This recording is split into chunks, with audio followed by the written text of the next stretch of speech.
Nós estamos em uma série de mensagens chamada Vencendo. Quem aqui já está acompanhando desde o primeiro dia? Levante a mão aí rapidinho. Nós já tivemos 3 mensagens ministradas através da vida do pastor Atilano nessa série. A primeira mensagem da série o tema foi Vencendo a Angústia, amém? Foi ministrada no dia 31/8, mês passado. O segundo tema foi Vencendo os Maus Pensamentos, que foi ministrada dia 7, agora de setembro. E no domingo passado, inclusive eu não estava aqui, eu estava na cidade de Curuá trabalhando, a gente fica com saudade da igreja, agoniado para voltar para Óbidos.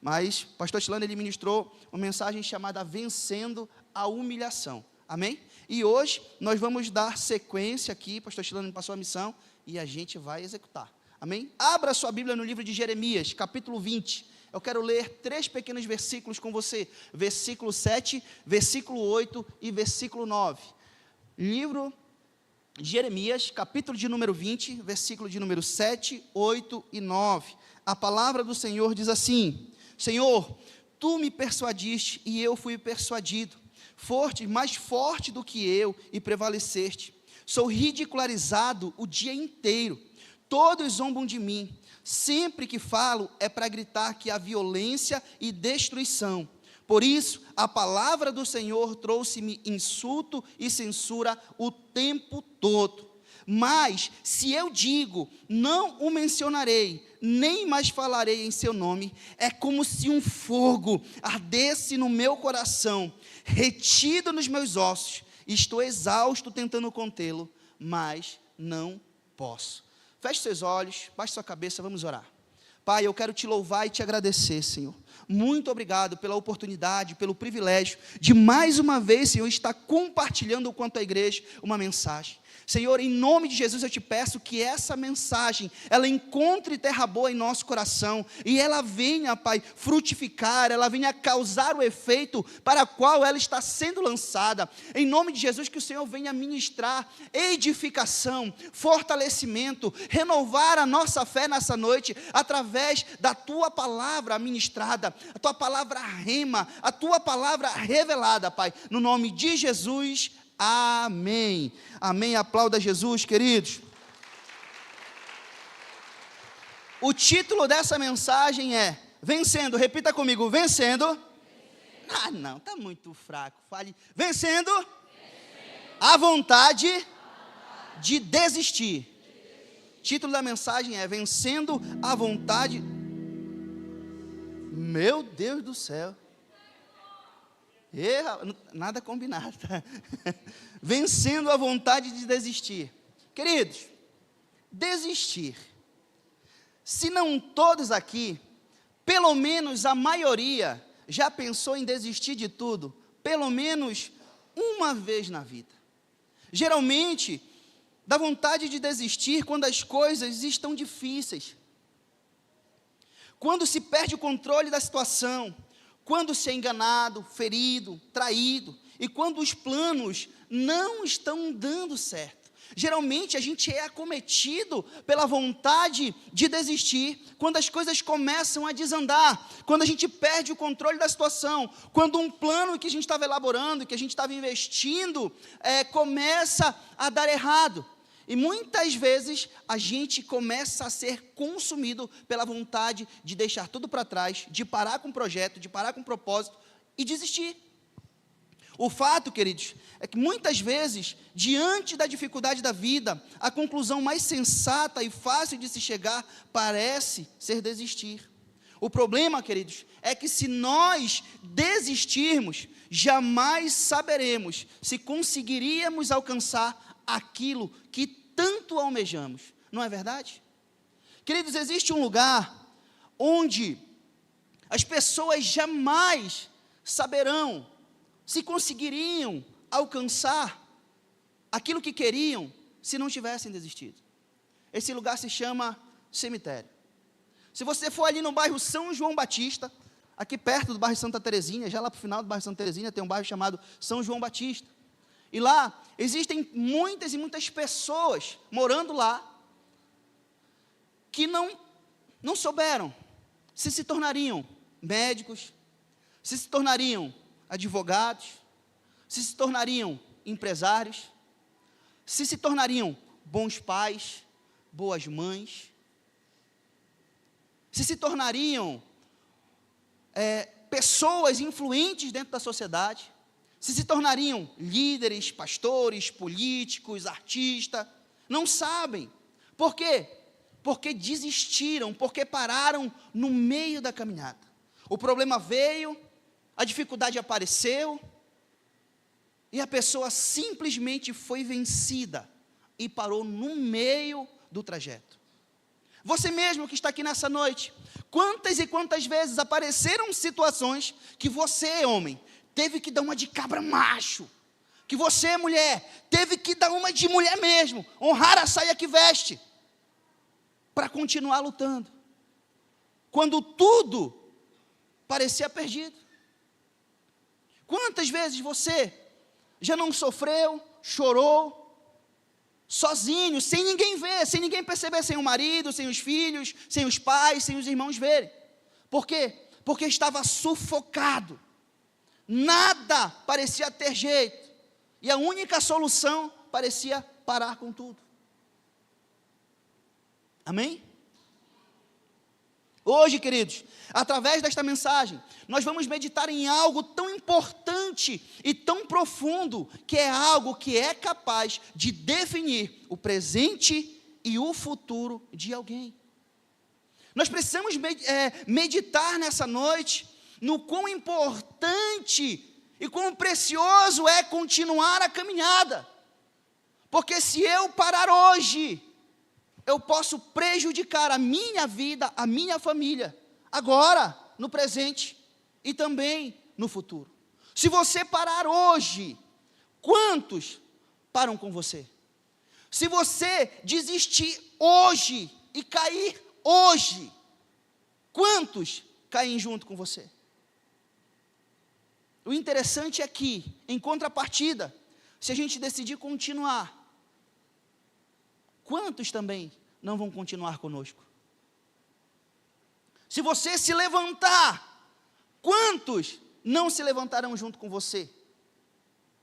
Amém? A vontade de desistir, queridos, nos assombra em vários momentos da nossa vida, principalmente nos momentos em que parece que tudo não faz mais sentido. Tudo perdeu o controle e tudo parece difícil. Afinal, desistir sempre parece mais fácil do que continuar tentando. E, queridos, quando nós olhamos para a palavra de Deus, nós nos deparamos com a vida de um grande profeta, que passou a maior parte da sua vida lutando contra a vontade de parar tudo, de chutar o balde, de desistir da sua chamada de fé e até mesmo da sua própria vida. Nós estamos falando do profeta Jeremias. O profeta Jeremias na Bíblia é considerado um dos profetas maiores, e é aquele que ficou conhecido, queridos, como o profeta chorão. Você sabe por que ele ficou conhecido como profeta chorão? Queridos, Jeremias, vamos falar um pouquinho de Jeremias. Jeremias, ele era filho do sacerdote Ilquias, sacerdote de Anatote, que era uma região do território benjamita, que ficava a poucos quilômetros da cidade de Jerusalém. Era como se a região aqui de Anatote fosse uma cidade pequena, um municípiozinho pequeno, perto de Óbidos, como daqui, ali para o Cipoal, por exemplo. Então, tinha aqui toda uma geografia, a cidade maior, a cidade principal, onde tinham os sacerdotes ali naquela região, mas também tinham as cidades pequenas, e numa dessas cidades, chamada Anatote, tinha um homem chamado Ilquias, e esse homem gerou Jeremias, que também era um sacerdote, e ele foi chamado para ser profeta ainda muito jovem, queridos. O seu chamado foi muito relevante, principalmente para anunciar o julgamento de Deus devido à idolatria e à injustiça do povo que estava vivendo um grande declínio moral. Queridos, deixa eu tirar esse óculos que está escorregando muito aqui, acho que consigo ver. Na geração, na época que Jeremias exercia o seu chamado, o seu ministério profético, o povo judeu, o povo de Israel, eles estavam vivendo um grande declínio moral, muita idolatria, sabe, queridos, muita imoralidade, muita rebelião. Eles queriam fazer as coisas do seu próprio jeito, adorar os seus próprios deuses, queriam deixar de lado a história do povo eleito para fazer as coisas do seu próprio jeito, seguir de acordo com a sua própria cabeça. Foi nesse período que Jeremias, ainda jovem, foi levantado profeta. E a sua mensagem principal era de condenação das práticas imorais e idólatras daquele povo. Foi muito relevante nisso tudo. Amém? Jeremias ficou conhecido, queridos, como profeta chorão, devido a duas principais razões. A primeira era a profunda tristeza e choro pelo que ele expressou em relação ao pecado do povo de Israel e ao juízo divino que viria sobre eles. Ele profetizava, ele chorava, ele lamentava. Por quê? Porque ele via a situação e ele profetizava. Deus mandava ele profetizar, dava direção para ele profetizar contra a prática do pecado, contra a idolatria, contra a rebeldia. E ele lamentava, ele chorava porque ele via o povo naquela situação. E quando ele profetizava, quando ele declarava a palavra do Senhor, o povo não se arrependia.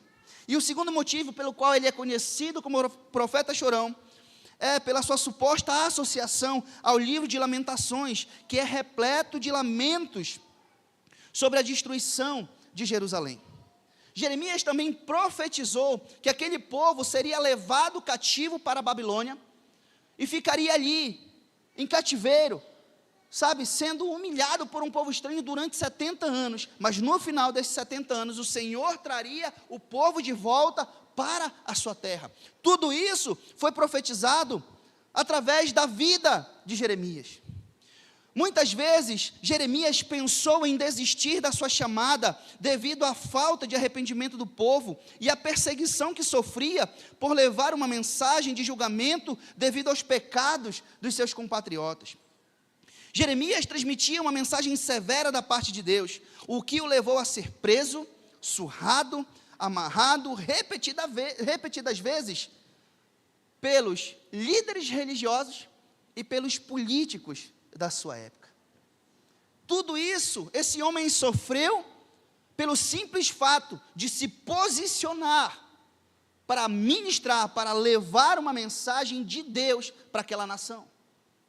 Certa vez, queridos, Jeremias foi lançado em uma cisterna por alguns oficiais que se opuseram à mensagem que ele transmitia.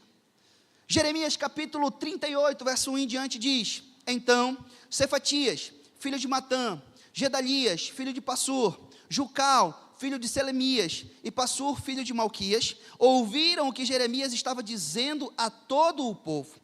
Assim diz o Senhor: aquele que permanecer nesta cidade morrerá pela espada, pela fome e pela peste, mas aquele que se render aos babilônios viverá, escapará com vida e sobreviverá. Assim diz o Senhor: esta cidade com certeza será entregue ao exército do rei da Babilônia, que a conquistará. Então os líderes disseram ao rei: este homem deve morrer. Ele está desencorajando os soldados que restaram nesta cidade, bem como todo o povo, com as palavras que está dizendo. Este homem não busca o bem deste povo, mas sim a sua ruína. O rei Zedequias respondeu: ele está nas suas mãos, o rei não pode opor-se a vocês. Assim, pegaram Jeremias e o jogaram na cisterna de Malquias, filho do rei, a qual ficava no pátio da guarda. Desceram Jeremias com cordas na cisterna. Não havia nela água, somente lama. E Jeremias atolou na lama. Olha o que fizeram com ele, porque ele transmitia uma mensagem de arrependimento. Olha o que fizeram com ele: pegaram Jeremias, amarraram Jeremias e jogaram ele num poço, numa cisterna, no meio da lama, para que ele ficasse lá.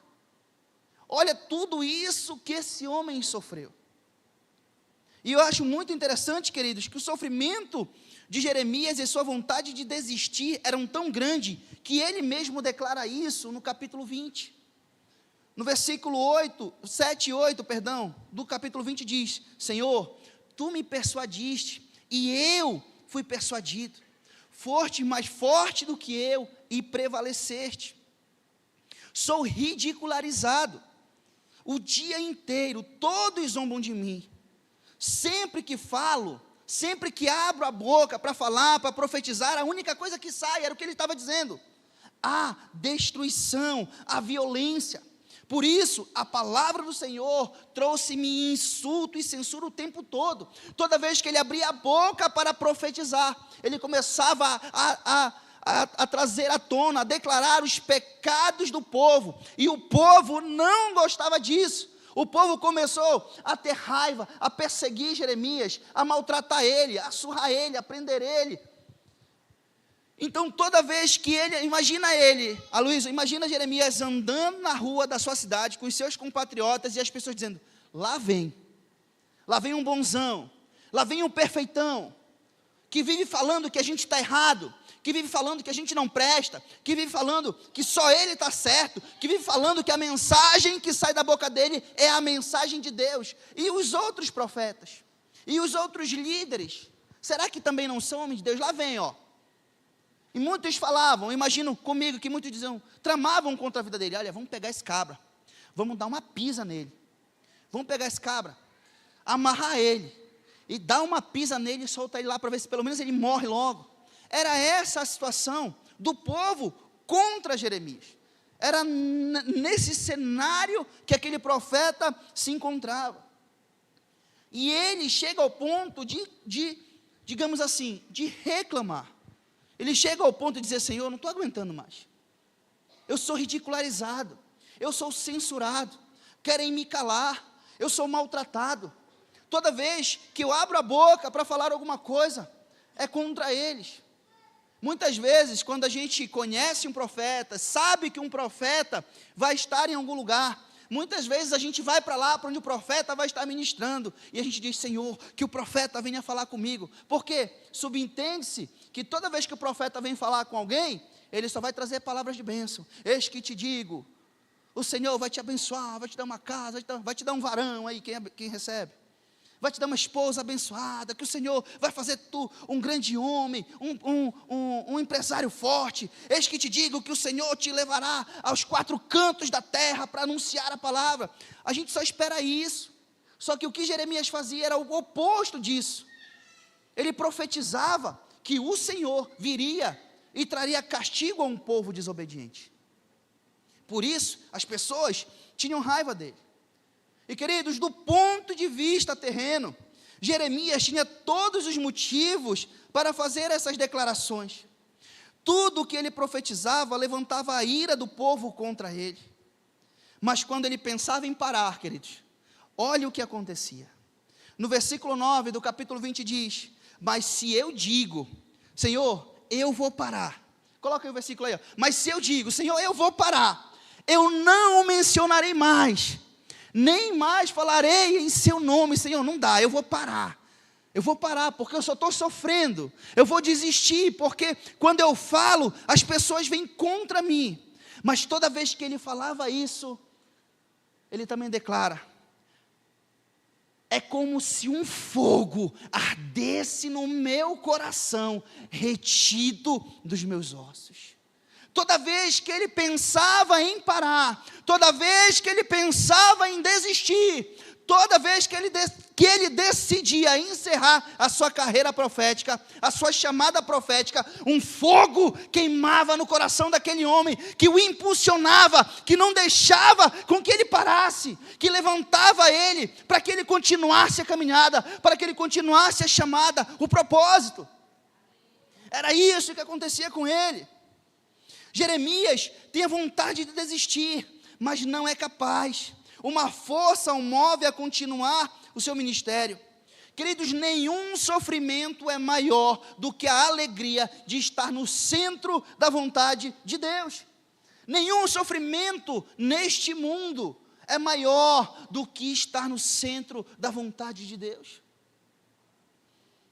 A Bíblia fala que nem uma dor, que nem um sofrimento se compara com a glória que nos será revelada. Queridos, isso é muito forte, porque assim como aquele homem, queridos, um fogo precisa arder no meu e no teu coração, para que a gente possa continuar a caminhada. quando ele pensa em parar, ele é incendiado por um fogo em seu interior, que o levanta e o impulsiona a continuar. Queridos, esse fogo é a presença do Espírito Santo. E essa presença, esse Espírito está aqui nessa noite para nos fortalecer, para nos incendiar o coração, para incendiar o coração de todos aqueles que estão se apagando. Esse mesmo Espírito está aqui nessa noite, querido. O Senhor, Ele quer te fortalecer, Ele quer encher a tua vida, Ele quer incendiar novamente o teu coração, para que você continue a caminhada. De repente você chegou aqui pensando em parar, pensando em entregar o ministério, pensando em desistir do casamento, pensando em desistir do propósito, do projeto, dos sonhos. Deixa eu te dizer uma coisa: se o teu projeto, se o teu sonho está alinhado com a vontade de Deus, o Espírito Santo vai incendiar o teu coração para que você continue a caminhada. Amém? Você que está aqui nessa reunião, quantas vezes já desistiu? Ou muito provavelmente está pensando em desistir dos seus próprios sonhos e projetos, das suas metas, de tudo aquilo que você tanto almeja. Quantos? Mas nessa mesma noite, queridos, eu quero te dizer que o mesmo fogo que ardia no coração de Jeremias vai arder no seu coração também. Você não vai parar, amém? Você não vai desistir, você vai continuar. Você vai enxugar as lágrimas, você vai sacudir a poeira, você vai dar a volta por cima, porque o Senhor é contigo, homem e mulher valente do Senhor. Você crê nisso? Aplauda Jesus em nome do Senhor.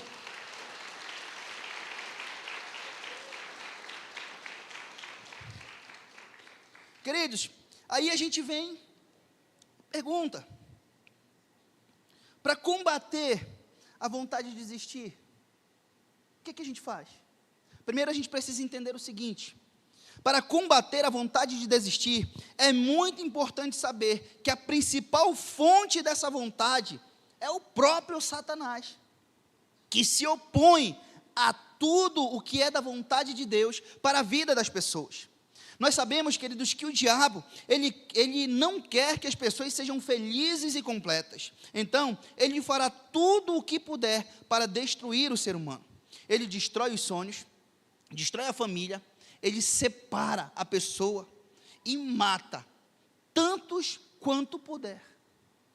No livro de 1 Pedro, capítulo 5, verso 8 diz: estejam alertas e vigiem, o diabo, o inimigo de vocês, ronda como leão, rugindo, procurando a quem possa devorar. Queridos, a principal fonte da vontade de desistir, queridos, é o próprio Satanás.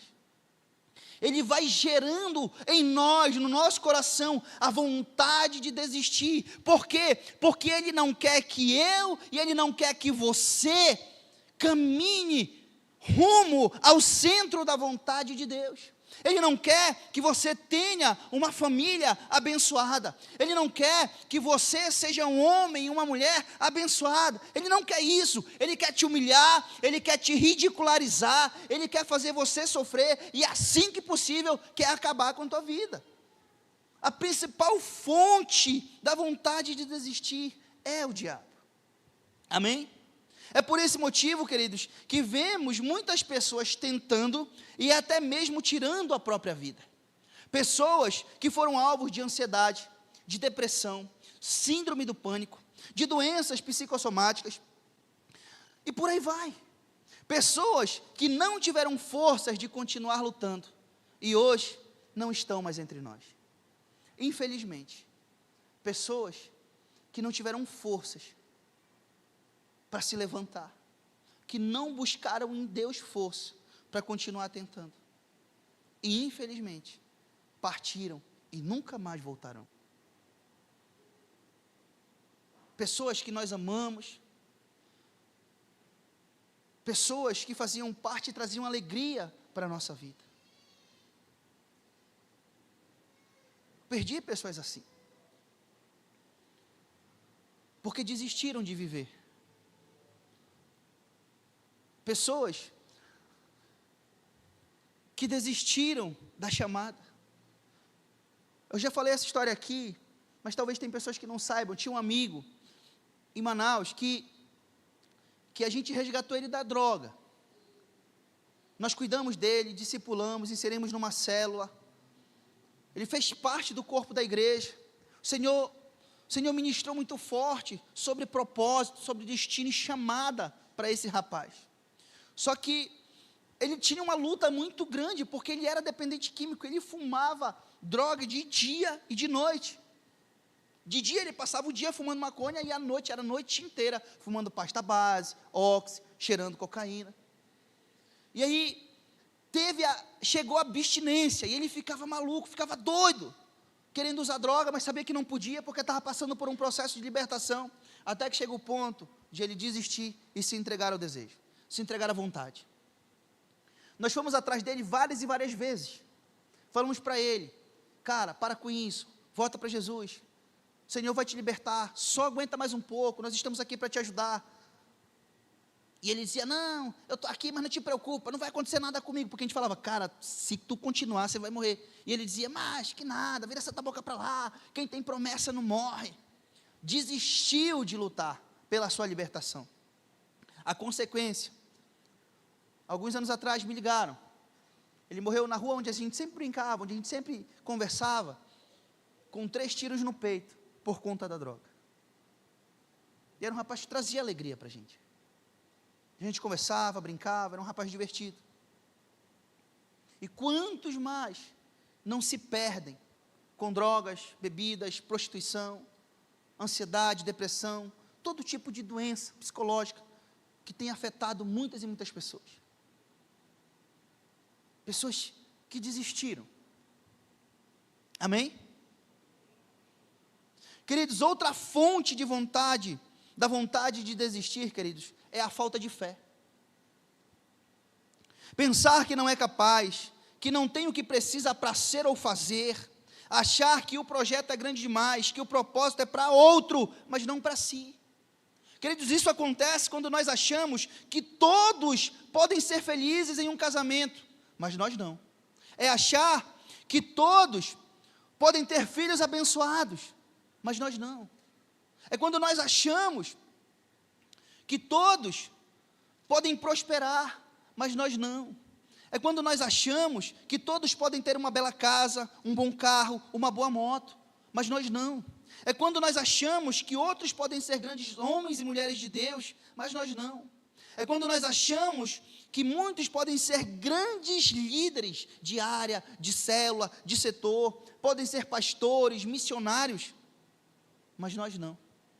É quando nós achamos que as pessoas podem fazer uma boa faculdade, se graduar, e a gente fica aqui, na mesmice, na mediocridade, porque a gente não tem capacidade disso. Isso se chama falta de fé. Se chama falta de fé. É achar que você não é autossuficiente, que você nunca vai chegar lá, que você não é capaz. E você precisa ter fé em você. Sabe por que você precisa ter fé em você? Mais do que qualquer outra pessoa? Porque Deus teve fé em você.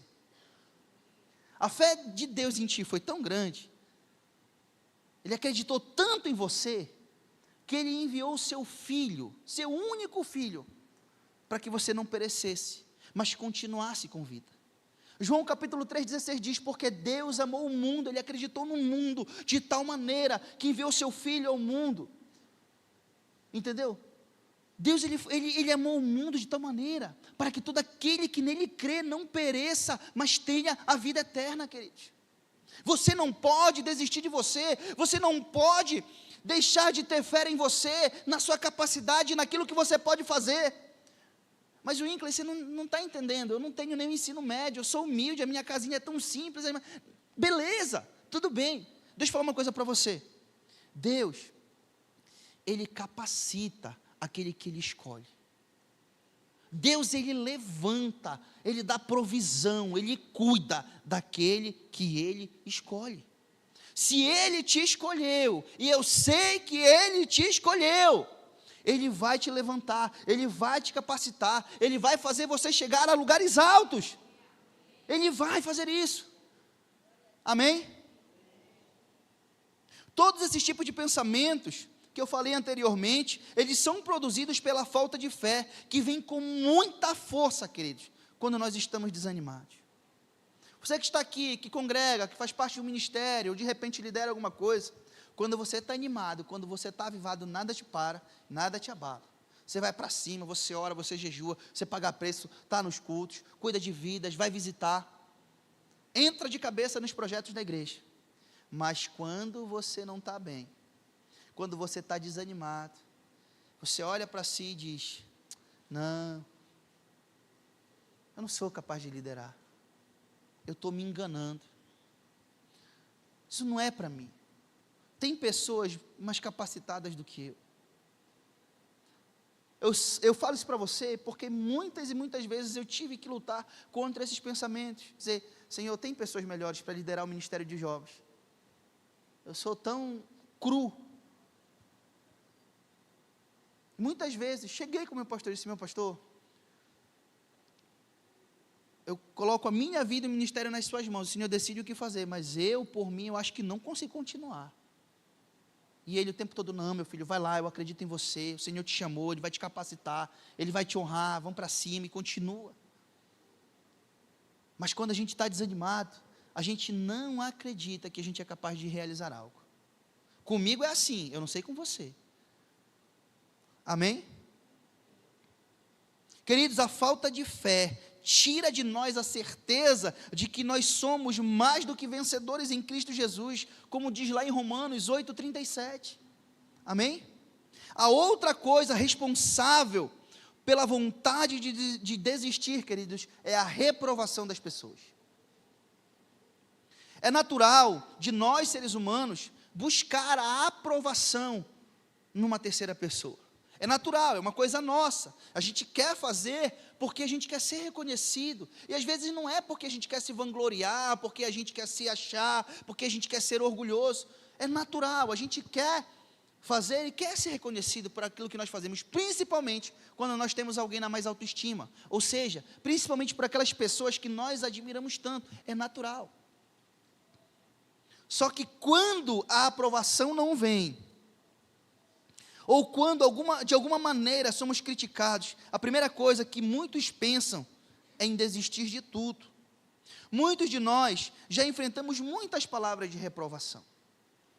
Agora me ajude aqui, quantos aqui já ouviram palavra de reprovação como: você não vale nada? Quantos aqui? Só eu? Quantos aqui já ouviram uma palavra que diz assim: tu não presta, você não vale nada, não vai dar para prestar igual teu pai, ou igual a tua mãe, seu mentiroso?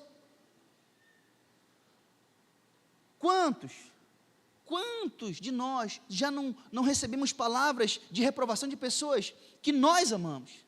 Você não vale nada, você não vai prestar para nada, você não vai ser ninguém, seu cachaceiro, seu prostituto, sua prostituta.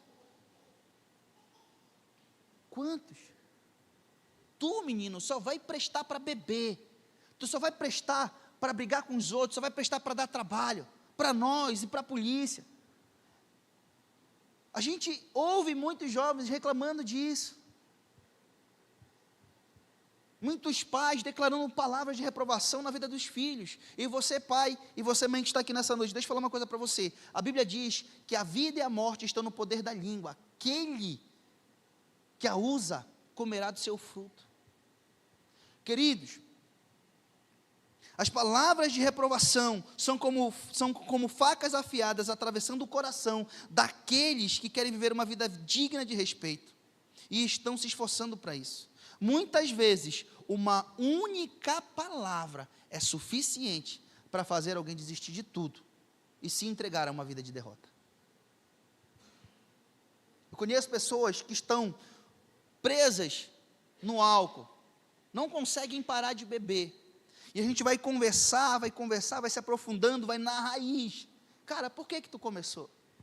Ah, meu amigo, meu pai falava que eu ia ser cachaceiro, a minha mãe, a minha avó.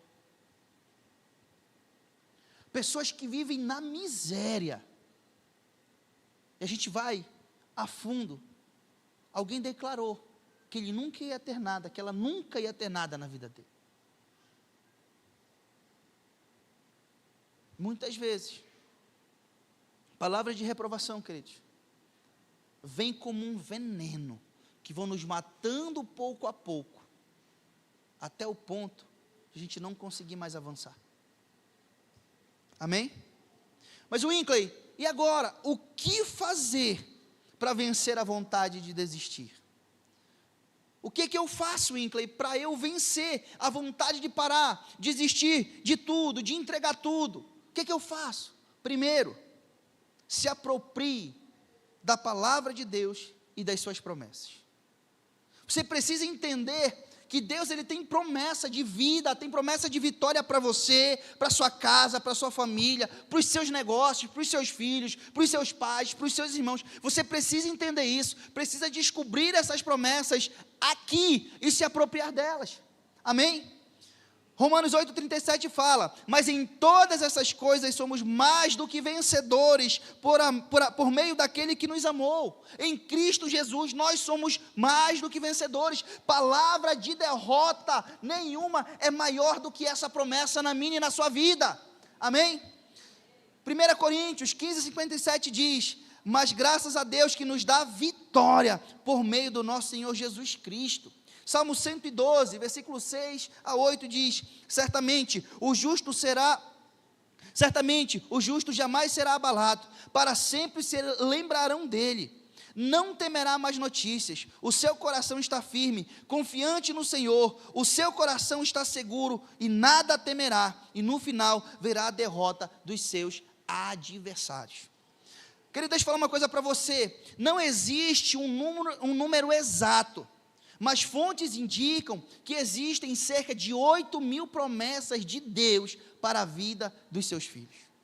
Quantas promessas você conhece? Eu vou mais fundo. Quantas promessas você já se apropriou para a sua vida?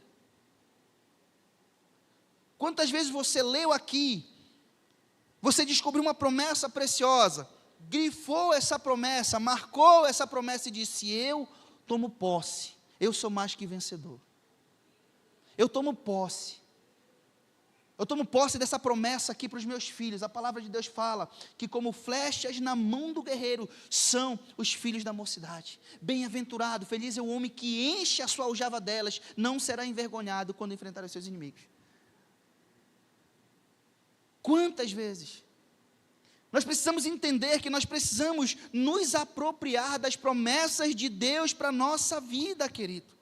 Precisamos entender que isso faz parte, que nós temos poder de pegar essa promessa, colocar no nosso coração e dizer: eu tomo posse, eu declaro sobre a minha vida e eu vou viver esse princípio. Amém? Segunda coisa que eu posso fazer para vencer a vontade de desistir é ter fé. Hebreus capítulo 11, versículo 1 fala: a fé é a confiança naquilo que esperamos e a certeza das coisas que não vemos.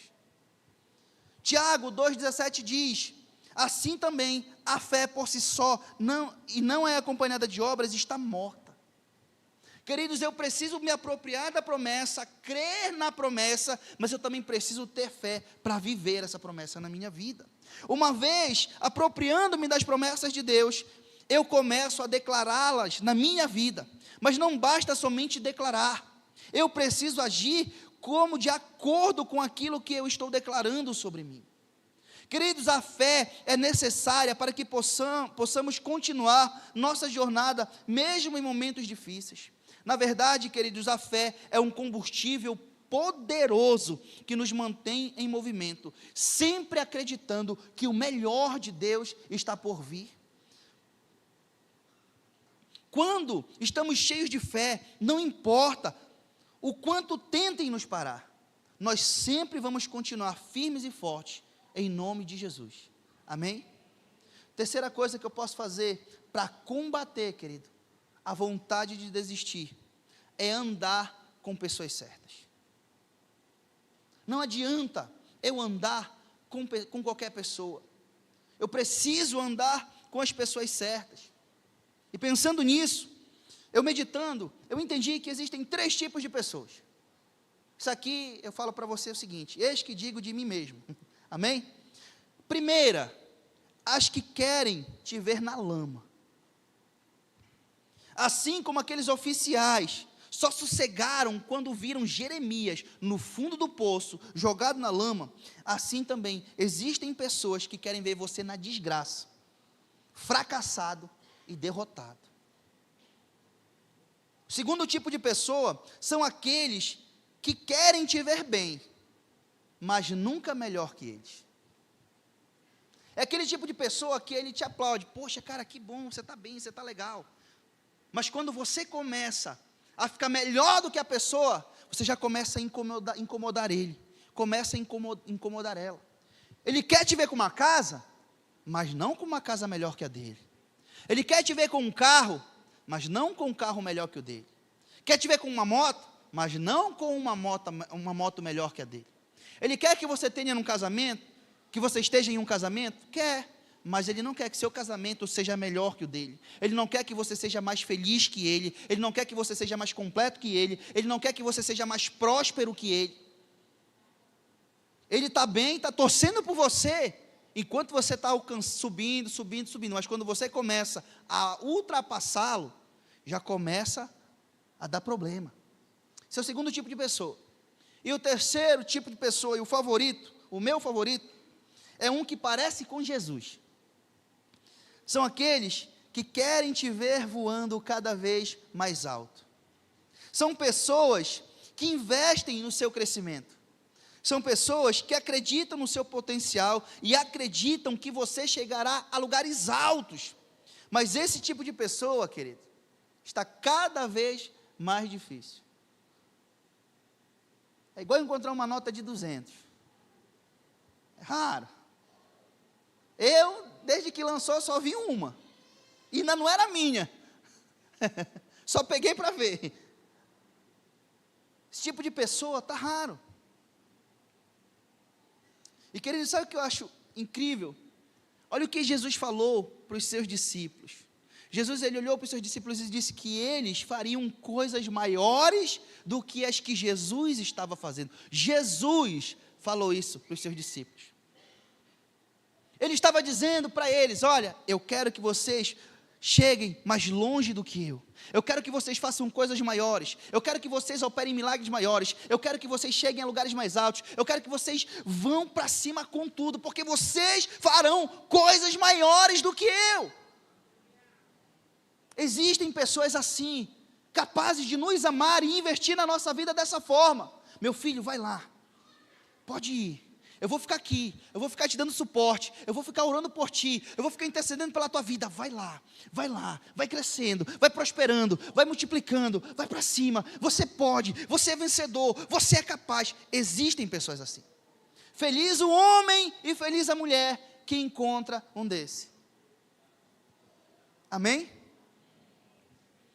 O tipo de pessoa com quem você se relaciona vai definir aonde você vai chegar. Vai definir onde você vai parar ou se você vai prosseguir a caminhada. O mundo, queridos, está cheio de pessoas ruins e egoístas. Achar alguém com a mesma atitude de Jesus é uma dádiva, queridos. Tome cuidado com quem você anda. Tome cuidado com quem entra na sua casa, com quem participa da sua mesa, com quem você desfruta de certos níveis de intimidade. Olha o que a Bíblia diz lá no livro de Provérbios, capítulo 10, versículo 39. Provérbios, capítulo 13, versículo 20. Aquele que anda com sábio se tornará mais sábio, mas o companheiro do tolo acabará mal. A Bíblia também diz que as más companhias corrompem os bons costumes. Salmos 1, bem-aventurado o varão que não anda segundo o conselho dos ímpios, não se detém no caminho dos pecadores e nem se assenta na roda dos escarnecedores. Antes o prazer dele está na lei do Senhor e na sua lei medita de dia e de noite. Companhia, se você andar com as pessoas certas, você vai chegar longe, você vai alto, você vai conquistar grandes coisas. Mas se você andar com pessoas fracassadas, você se tornará um fracassado. Se você andar com pessoas desobedientes, você se tornará desobediente. Se você andar com um prostituto, você se tornará prostituto, se você andar com mentiroso, você se tornará mentiroso. Mas se você andar com homem e mulher de Deus, você se tornará homem e mulher de Deus. E para concluir, queridos, eu pensei que eu ia terminar só meia-noite. Para concluir, Hebreus 10, 39 diz: nós, porém, agora você vai repetir comigo, que esse versículo é muito... Aí a gente já vai se apropriar da palavra, amém? Diz bem assim, 1, 2, 3, vai. Nós, porém, não somos dos que retrocedem para a destruição, mas do que tem fé para a preservação da vida. Nós não somos daqueles que retrocedem, nós não somos daqueles que desistem, nós não somos daqueles que param, mas nós somos daqueles que perseveram, daqueles que têm fé e continuam crendo, continuam caminhando, mesmo que esteja difícil a caminhada, mesmo que esteja sem dinheiro, mesmo que esteja cheio de problema, mesmo que esteja difícil, nós vamos continuar caminhando, porque no final, queridos, nós vamos receber a coroa de glória, que está reservada para todos aqueles que amam a vinda do Senhor, amém? Queridos, a vida não é fácil para ninguém, todos temos nossos momentos de dificuldade, momentos onde tudo parece perdido, mas o Senhor, nosso Deus, nos garantiu vitória quando Cristo Jesus foi pendurado no madeiro, foi pendurado na cruz do Calvário. Em Cristo, querido, nós somos mais que vencedores, amém? Assim como um fogo ardia no coração de Jeremias, esse fogo o impedia de desistir, esse mesmo fogo começará a queimar os nossos corações e nos fará perseverar até a volta do Senhor Jesus. E o meu conselho para você é: não desista, não desista, alinhe os seus planos, alinhe os seus sonhos, as suas vontades com a vontade de Deus e não desista deles. Não desista da sua família, não desista da sua chamada em Deus, Ele nos sustentará até o dia que Jesus voltar, amém? E se você crê junto comigo, glorifique ao Senhor e dê uma salva de palmas para Jesus, porque Ele é digno de toda a honra e toda a glória.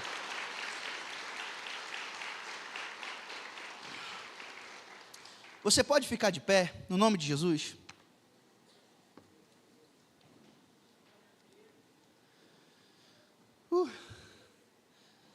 Pai, te soa, pastora. Feche os seus olhos.